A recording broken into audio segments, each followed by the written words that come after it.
నమస్తే రమగారు. నమస్తే జీ. రమగారు, ఆషాఢంలో కొత్తగా పెళ్ళైన వధూవరులు ఒక ఇంట్లో ఉండకూడదని చెప్తుంటారు. అలానే అత్తాకోడలు కూడా గుమ్మాలు దాటకూడదని, అల్లుడు అత్తయ్య కూడా గుమ్మాలు దాటకూడదు, ఇలాంటివి వింటూ ఉంటాం కదా. దీనికి ఏదైనా ముఖ్యమైన కారణం ఏమైనా ఉందంటారా? 2 కారణాలు ఉన్నాయి. అది ఈ రోజులకు సంబంధించింది ఒక కారణం కదా. కావును, ఒక కారణం ఈ రోజులకు కూడా సంబంధించింది, ఓ కారణం పాతకాలానికి సంబంధించింది. జ్యేష్ఠ మాసంలో వివాహం అయింది, ఆషాఢ మాసంలో భార్యాభర్త ఒక దగ్గరే ఉన్నారు. అమ్మాయికి ఆషాఢంలో నెల తప్పితే ఎప్పుడు డెలివరీ అవుతుంది? మంచి వేసం కాలంలో పురుడు వస్తుంది.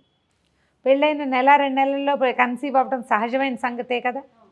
అంత నిండు వేసవి కాలంలో రోహిణి కార్తెల్లో పురుళ్ళు వస్తే పిల్లలు తట్టుకోలేరని ఈ నెల సెపరేట్ చేస్తారు చేసేవాళ్ళు. పాత రోజుల్లో అసలు పద్ధతి, ప్రధానమైన ఆలోచన అదొకటి.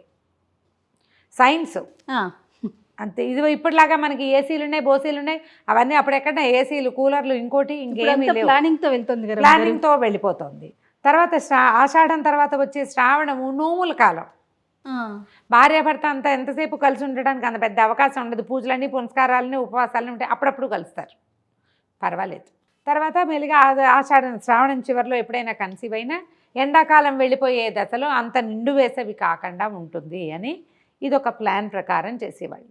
దీనికి కొంతమందికి శ్రావణంలో పెళ్ళైంది. ఈ శ్రావణంలో పెళ్ళైతే ఆషాఢం నాటికి ఇంచుమించుగా అమ్మాయి ప్రెగ్నెన్సీతోటే ఉంటుంది. అయినా కూడా భార్యాభర్త ఓ చోట ఉండకూడదని సెపరేట్ చేస్తుంటారు.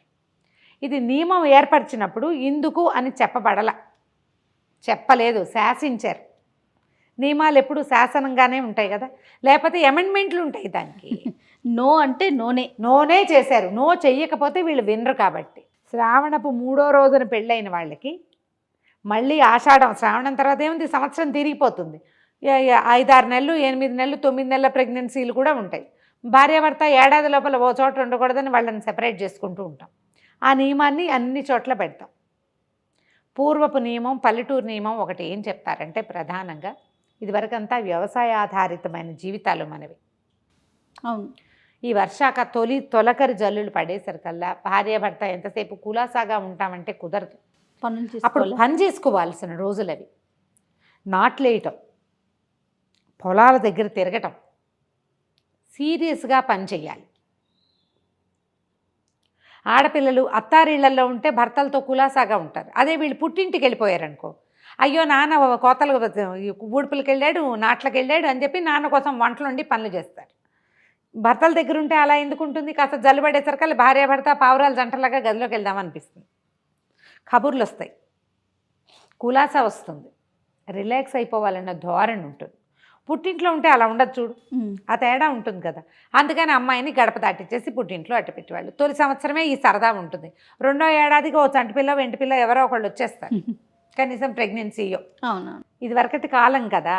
అందుకని మొదటి సంవత్సరం ఇట్లా వ్యవసాయదారుల ఇళ్లలో ఉండకూడదు.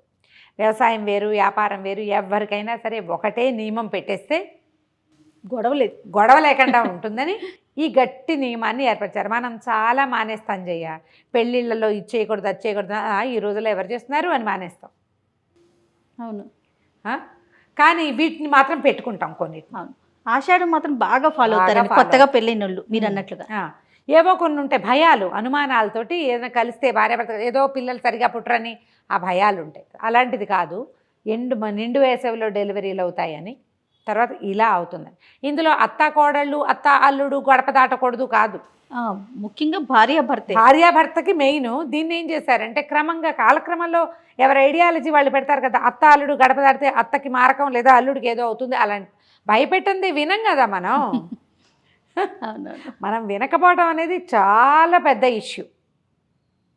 అందుకని ఏం చేసేవాళ్ళు, వచ్చి పుట్టింటి వాళ్ళు ఆషాఢం వస్తూనే అమ్మాయిని తీసుకెళ్ళి వాళ్ళు అల్లుడికి ఆషాఢ పట్టి ఇచ్చేవాళ్ళు. పెళ్ళాన్ని తీసుకెళ్ళిపోతున్నారని అల్లుడు అలక్కండా ఆషాఢ పట్టి ఏదో అల్లుడికి ఓ వస్తువులు కొనిపెట్టడము, సామాన్లు కొనిపెట్టడం, సరదా ఏదో ఓ సైకిల్ కొనిపెట్టేవాళ్ళు. పాత రోజుల్లో చదువుకునే అల్లుళ్ళు అయితే చదువుకునేవాళ్ళు కదా. పెళ్ళిళ్ళు అయ్యాక కూడా, ఇప్పుడు మానేసాం కానీ ఇప్పుడు అన్నీ సెటిల్ అయితే కానీ పెళ్లి చేసుకోకూడదు.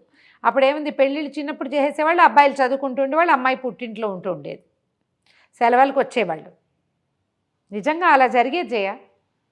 పెళ్ళిళ్ళు అయ్యాక చదువుకునే వాళ్ళు, ఇప్పుడు మా పెద్ద బావలే ఉన్నారు అట్లా, అలాగే చదువుకునేవాళ్ళు. అబ్బాయి సెలవులప్పుడు వచ్చేవాడు. ఒకసారి అమ్మ వాళ్ళకి వెళ్ళి కనబడి తర్వాత అత్తారింటికి వెళ్ళేవాడు. లేదా అబ్బాయి సెలవులకు వస్తాడు, అమ్మాయిని పంపండి అంటే కోడలు వచ్చి ఇప్పుడు అత్తారింట్లో ఉండేది. అలా ఉండేది. అసలు మీకు ఊహకు కూడా రాదు అట్లాంటిది. అమ్మ నాన్నని పోషించుకునేవాళ్ళు పిల్లల్ని. పెళ్ళైనా కూడా మరి పెళ్ళైనా అంటే పెళ్ళి నీకు 10 ఏళ్లకే పెళ్లి చేస్తే పోషించకేం చేస్తారు చిన్నపిల్లాన్ని? అత్తవారింటికి ఏం పంపుతారు పాపం? ఎలా పంపిస్తారు? పిల్లని పోషించుకునేవాళ్ళు, అల్లుడిని పోషించుకునేవాళ్ళు, అల్లుడి చదువుకి డబ్బులు పంపించేవాళ్ళు, లేదా తండ్రులే పిల్లల సెటిల్మెంట్ అంతా అయ్యేదాకా నాన్నలే చూసుకునేవాళ్ళు. ఎన్ని మార్పులు వచ్చాయి రమ్మగారు? చాలా మారిపోయింది. అసలు మీకు ఊహకు కూడా రాదు. అది మీకు తెలియదు కదా. నాకు తెలుసు పెళ్ళిళ్ళు అయ్యాక కూడా చదువుకున్న మా కజిన్ బ్రదర్స్ని నేను చూశాను బాగా చిన్నప్పుడు. ఇప్పుడు చదువుకొని సెటిల్ అయ్యాక అప్పుడు కాపురానికి పంపించేవాళ్ళండి. అంతే. కాపురాలకి పంపడం అంటే ఒక ప్రత్యేకమైన వ్యవహారం అది. అబ్బాయి చదువు అయ్యాక వారు ఏదైనా ఉద్యోగంలో ప్రవేశిస్తాను, లేదా ఉద్యోగాలు లేవు, పౌరోహిత్యము, అబ్బాయి చదువంతా అయ్యేదాకా పిల్లల్ని పుట్టింట్లో ఉంచేవాళ్ళు. అప్పుడప్పుడు పండగలప్పుడు అప్పుడు పంపేవాళ్ళు. ఏదైనా అనధ్యయనాలు అవి ఉంటే పంపించేవాళ్ళు. చూపుగా వెళ్ళి రావటమే. అంతే. ఇలా ఎంతసేపు మొగుడు పెళ్ళాం ఒక దగ్గరే ఉండటం పాత రోజుల్లో ఉండేది కాదు. చాలా కాలం సపరేట్గానే ఉండేవాళ్ళు. కాదరమ్మ గారు, ఇవాళ రేపు పెళ్ళి కాకముందే ఇల్లు చూసుకొని అన్నీ కొనుక్కొని అప్పుడు పెళ్ళి అవుతుంది. పైగా ఇప్పుడు అత్తగారు లేకపోతే భార్యాభర్త ఒక చోట ఉండొచ్చు ఆషాఢంలో అన్నది కూడా ఒకటి వచ్చింది. అవునండి, అవును.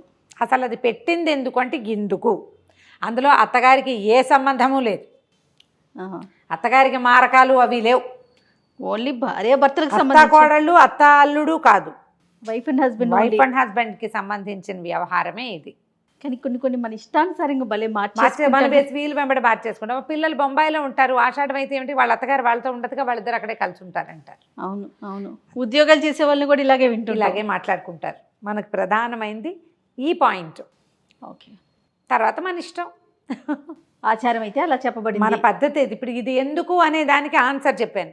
తర్వాత మన ఇష్టమే కదా జయ. అంతే కదండి. ఇప్పుడు ఒక ప్లాన్ చేసుకొని ఇప్పుడు ప్రెగ్నెన్సీ తెచ్చుకుందాము అనుకొని ముందుగా ప్రీ ప్లాన్డ్గా వెళ్తున్నారు కదా రమ్మగారు. ఇప్పుడు ప్లాన్ వేరు. 3 ఏళ్ళు ప్లాన్ చేస్తాం, తర్వాత పిల్లల్ని కంటాం, లేదా పెళ్ళైన ఏడాది లోపలే పిల్లలు కావాలి, లేకపోతే కెరీర్ అంతా అయ్యాక చేస్తాం, 5 years తర్వాత ప్లాన్ చేస్తాము. అంతా ప్లానింగే కదా. పాత రోజుల్లో ఇలా ఎక్కడ ఉండేది? అప్పుడు పెట్టిన నియమం కదా. దాంట్లో నుంచి ఆషాఢం అల్లుడు అలాంటి సినిమాలు కూడా, కథలు కూడా ఉంటూ ఉండేవి ఇది వరకు. ఆషాఢంలో కోమ వెళ్ళిపోతే అల్లుడు వంట చేసుకోలేకపోవడం, వాటి మీద కూడా కథలు రాస్తూ ఉండేవాళ్ళు. ఆషాఢ పట్టికి ఏం పెట్టారు అని. తర్వాత అత్తవారు ఆషాఢ పట్టి పెడతారా, కోడలికి శ్రావణ పట్టి పెట్టేవాళ్ళు. శ్రావణ మాసంలో కోడలికి సామాన్లు తేవటం, ఏమైనా వెండి సామాన్లు అవి తెచ్చిపెట్టడము, అమ్మాయికి ఏదైనా అంటే వరలక్ష్మి వ్రతానికి కాసులు చేయించడము, ఒక నగ చేయించి పెట్టడం. అత్తవారింటి వారు శ్రావణ పట్టి ఉంటుంది. ఓకే. మొదటి సంవత్సరమే, ఫస్ట్ సంవత్సరమే, మొదటి సంవత్సరమే ఈ వరలక్ష్మి వ్రతం చేయించడము, అత్తగారు వచ్చి వ్రతం వ్రతాలు, అమ్మ వాళ్ళు వచ్చి వ్రతాలు చేయించడాలు అవన్నీ ఉంటాయి కదా. అప్పుడు చేయించేవాళ్ళు. ఆషాఢ పట్టి, శ్రావణ పట్టి, 2 పట్టీలు అవి ఉంటుండేవి. ఇప్పుడు మనకి పట్టీలు లేవు, ఏమీ లేవు. ఎప్పుడు ఏవి కావాలంటే కొనేసుకుంటున్నాము. ఎప్పుడు కావాలంటే అప్పుడు ఆన్లైన్ ఆర్డర్ చేస్తే అన్నీ ఇంటికి వచ్చేస్తాయి. కాలం మారిపోయింది చూడు. అవునండి కదా. ఆషాఢానికి ప్రధానంగా చెప్పిన వ్యవహారం అయితే ఇది. అయితే ఆషాఢంలో మనం ఆరోగ్యం కోసం మునగాకును వండుకుని తింటాం. తర్వాత ఏమో ఆడపిల్లలు కాస్త గోరింటాకు పెట్టుకుంటే గోళ్ళకు వచ్చే సమస్య. ఇప్పుడు మనం మట్టిలో పని చేయట్లా కాబట్టి మట్టి పని లేని వాళ్ళు పెట్టుకోపోయినా పర్వాలేదు, కానీ సిద్ధాంతంగా చేసుకుంటాం కదా ఆషాఢంలో పెట్టుకోవాలని. అందుకని ఆయుర్వృద్ధి, భర్తకి ఆయుష్, ఈ 2 చెప్తారు. మనకి ఆయుష్ పెరుగుతుందని, భర్త 5వ తనం కూడా, 5వ తనం పెరుగుతుంది, భర్త ఆయుష్ వృద్ధి అవుతుందని. ఏమీ లేదు, ఒక సంతోషం అంతే. గోరింటాకు బాగా ఎర్రగా పండితే మొగుడికి చాలా ప్రేమని అవి చెప్పుకుంటారు. తాంబూలం వేసుకుంటే 4 పండితే అబ్బో వీళ్ళ ఆయనకి ఇదంటే చాలా ఇష్టం. గోరింటాకు ఎంత బాగా పండితే అంత మంచి మొగుడు వస్తాడు, అవి చెప్తారు. అవన్నీ పల్లెటూరు సిద్ధాంతాలు అయినప్పటికీ మన ఒంటి తీరుని బట్టి ఇవి వస్తాయి. మునగాకు ఎందుకు రమ్మగారు, ఎందుకు తినాలంటారు? అయ్యో, మునగాలో కాల్షియం విపరీతంగా ఉంటుంది జయ, దాంట్లో ఐరన్ ఎక్కువ ఉంటుంది. ఈ సీజన్లో మనకు అవసరమైన మినరల్స్ అవి అందులో ఉంటాయి. ఓకే. రోగనిరోధక శక్తిని పెంచుతుంది మునగ. ఇప్పుడు అవసరం కాబట్టి. ఇప్పుడు అవసరం. ఆషాఢంలో ఆదివారం నాడు మునగాకు వండుకుని తినాలి. పెసరపప్పు మునగాకు చేసుకుంటాం కదా, అవును, చేసుకుని తినేయటమే చక్కగా. నమస్తే రమ్మగారు. నమస్తే జయ.